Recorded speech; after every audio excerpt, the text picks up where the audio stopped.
जी हां दोस्तों, बात करेंगे देश दुनिया की सभी ताजा और बड़ी खबरों में। पहली और सबसे बड़ी खबर में आपको बताएंगे, पश्चिम बंगाल में बीजेपी की रैली पर हुआ पथराव, बाल बाल बचे बीजेपी के प्रदेश अध्यक्ष, भारतीय जनता पार्टी में मचा हड़कंप। अगर आप भी देश में गोदी मीडिया का विरोध करते हैं और आप भी किसानों के समर्थन में हैं और आपको लगता है कि इस कड़ाके की ठंड में किसानों को बेवजह सताया जा रहा है, तो लाइक करें इस वीडियो को और चैनल को सब्सक्राइब करने के बाद घंटी को दबाना बिल्कुल ना भूलें और कमेंट बॉक्स में लिखें जय जवान जय किसान। बढ़ते हैं पहली और सबसे बड़ी खबर में। बंगाल में भाजपा पर हुआ फिर हमला, कोलकाता में भाजपा के कार्यकर्ताओं पर किया रोड शो पर पथराव। दरअसल आपको बता दें, पश्चिम बंगाल में विधानसभा चुनाव से पहले सियासी पारा चढ़ने लगा है। तीखी बयानबाजी के बाद आगे रहने की होड़ अब हिंसक होने लगी है।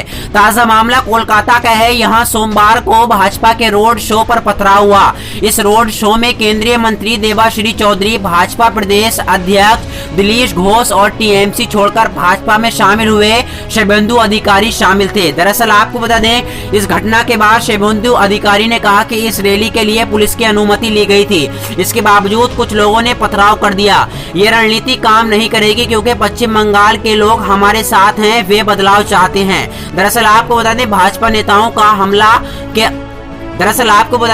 नेताओं के हमले का आरोप तृणमूल कांग्रेस के कार्यकर्ताओं पर लगाया गया है। बताया जा रहा है कि इस दौरान दोनों पार्टियों के कार्यकर्ताओं में झड़प भी हुई। टीएमसी की महिला विंग ने भाजपा नेताओं को काले झंडे भी दिखाए। इससे पहले पश्चिम बंगाल दौरे पर गए भाजपा के राष्ट्रीय अध्यक्ष जेपी नड्डा के काफिले पर बीते 10 दिसंबर को तृणमूल कांग्रेस के समर्थकों ने पथराव किया था। इससे बंगाल के प्रभावी कैलाश विजयवर्गीय समेत पार्टी के कुछ नेता घायल हो गए थे। आपको बता दें, शुभेंदु के गढ़ नदी ग्राम से चुनाव लड़ेगी ममता। दरअसल आपको बता दें, इससे कुछ देर पहले मुख्यमंत्री ममता बनर्जी ने सोमवार को आगामी चुनाव में उसी नदी ग्राम विधानसभा सीट से चुनाव लड़ने का ऐलान किया है, जहां से 2016 में उनके खास रहे शुभेंदु अधिकारी चुनाव जीते थे। दरअसल आपको बता दें, पूर्व मिदनापुर स्थिति नदी ग्राम को शुभेंदु का गढ़ माना जाता है। ये रैली के दौरान ममता ने कहा कि किसी के पाला बदलने से कोई फर्क नहीं पड़ता। जब टीएमसी का गठन हुआ था तब इनमें से कोई भी पार्टी के साथ नहीं हुआ था। अगर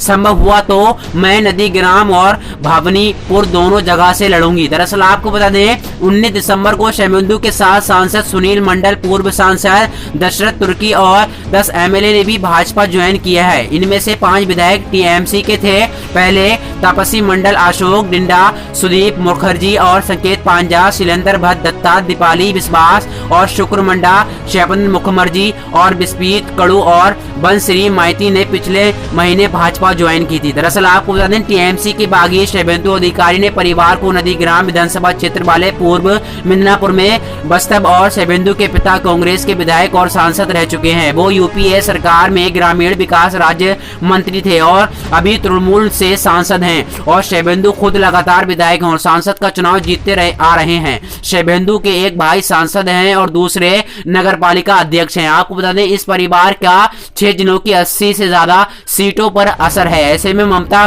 बताना चाहती हैं कि गढ़ किसी का भी हो लेकिन चलेगी उन्हीं की। दरअसल आपको बता दें, इससे पहले 14 जनवरी को बंगाल में भाजपा प्रभारी कैलाश विजयवर्गीय ने दावा किया था कि उनके पास टीएमसी के 41 विधायकों की लिस्ट है जो भाजपा में आना चाहते हैं। अगर ये लोग भाजपा में आए तो यहाँ की सरकार गिर जाएगी। आपको बता दें, भाजपा अध्यक्ष जेपी नड्डा 10 दिसंबर को बंगाल दौरे पर गए थे, तभी उनकी गाड़ी पर हमला हो गया था। उसमें बंगाल प्रभारी कैलाश विजयवर्गीय को चोट आई थी। हमले के 1 महीने बाद भाजपा अध्यक्ष जेपी नड्डा 9 जनवरी को फिर बंगाल दौरे पर थे। उन्होंने वर्धमान की सभा में कहा था कि मुख्यमंत्री ममता बनर्जी की जमीन खिसक चुकी है। तृणमूल कांग्रेस की तरपाल चोर है।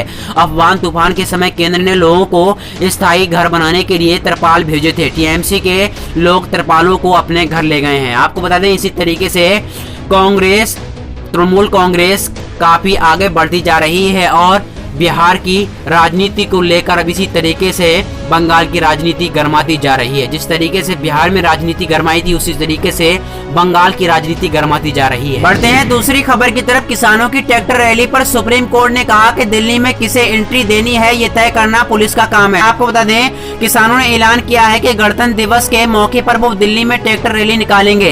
ये रैली दिल्ली की रिंग रोड पर होगी। हालांकि दिल्ली पुलिस ने इसका विरोध किया है और कानून व्यवस्था बिगड़ने का हवाला दिया। इसी को लेकर सुप्रीम कोर्ट में अपील कही गई याचिका पर सुनवाई की गई। दरअसल आपको बता दें, इसी को लेकर सुप्रीम कोर्ट ने कहा कि किसानों की ट्रैक्टर रैली पर सुप्रीम कोर्ट ने कहा कि दिल्ली में किसे एंट्री देना है और किसे ना देना है, इसका तय करना पुलिस के हाथ में है। आपको बता दें, इसी को लेकर काफी घमासान हो गया है। दरअसल कृषि कानून के मामले पर जारी किसानों के आंदोलन के बीच अब हर किसी की नजर में 26 जनवरी यानी गणतंत्र दिवस पर टिकी है। किसानों को इस दिन बड़ी ट्रैक्टर रैली निकालने का बात कही गई है, जिसकी दिल्ली पुलिस ने विरोध किया है। अब सोमवार को इसी मामले पर सुप्रीम कोर्ट में सुनवाई हुई तो चीफ जस्टिस ने टिप्पणी की है कि मार्च या धरने की इजाजत देना कोर्ट नहीं पुलिस का काम है। दरअसल आपको बता दें कि किसानों ने ऐलान किया है कि गणतंत्र दिवस के मौके पर वो दिल्ली में ट्रैक्टर रैली निकालेंगे। ये ट्रैक्टर रैली दिल्ली की रिंग रोड पर होगी। हालांकि दिल्ली पुलिस ने इसका विरोध किया है और कानून व्यवस्था बिगड़ने का हवाला दिया है। इसी को लेकर सुप्रीम कोर्ट में अपील की गई याचिका पर सोमवार को जब इस मामले की सुनवाई हुई तो चीफ जस्टिस की ओर से कड़ी टिप्पणी की गई है।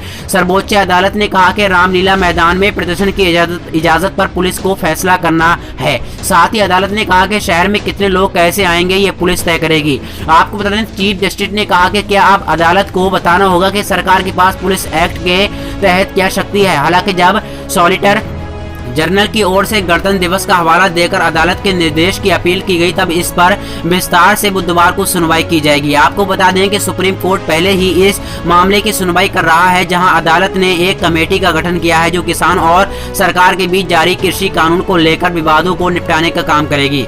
इसी बीच किसानों का आंदोलन लगातार चलता जा रहा है। किसानों ने कमेटी का बहिष्कार करने की बात भी कही। आपको बता दें, काफी घमासान हो गया है। किसान सरकार की बात मानने को तैयार नहीं है और न ही सरकार किसानों की बात मानने को तैयार है। बढ़ते हैं तीसरी खबर की तरफ। किसानों का एनआई के नोटिस से सियासत गरमाई, निशाने पर है केंद्र सरकार। दरअसल आपको बता दें, कृषि कानून की मुखालिफत कर रहे किसानों को राष्ट्रीय सुरक्षा एजेंसी एनआई के नोटिस पर पंजाब की सियासत गरमा गई है। सत्तासीन कांग्रेस के सहित अन्य राजनीतिक दलों को इसी को लेकर केंद्र पर निशाना साधा है। साथ ही किसान यूनियन ने भी नोटिस की कि इस पर कार्रवाई तीखी प्रतिक्रिया प्रकट की जाए। दरअसल आपको बता दें, किसान नेताओं ने चेतावनी दी है कि केंद्र सरकार नोटिस भेजकर आंदोलन को वापस लेने का दबाव बना रही है, लेकिन अब आंदोलन को और उग्र किया जाएगा। कुछ किसान संगठनों ने एनआई की जांच में शामिल होने से इनकार कर दिया। आपको बता दें, पंजाब में 50 से अधिक किसानों को और आंदोलन का समर्थन करने वाले कलाकारों को एनआई ने नोटिस भेजकर दिल्ली पेश होने को कहा। किसान आंदोलन के बीच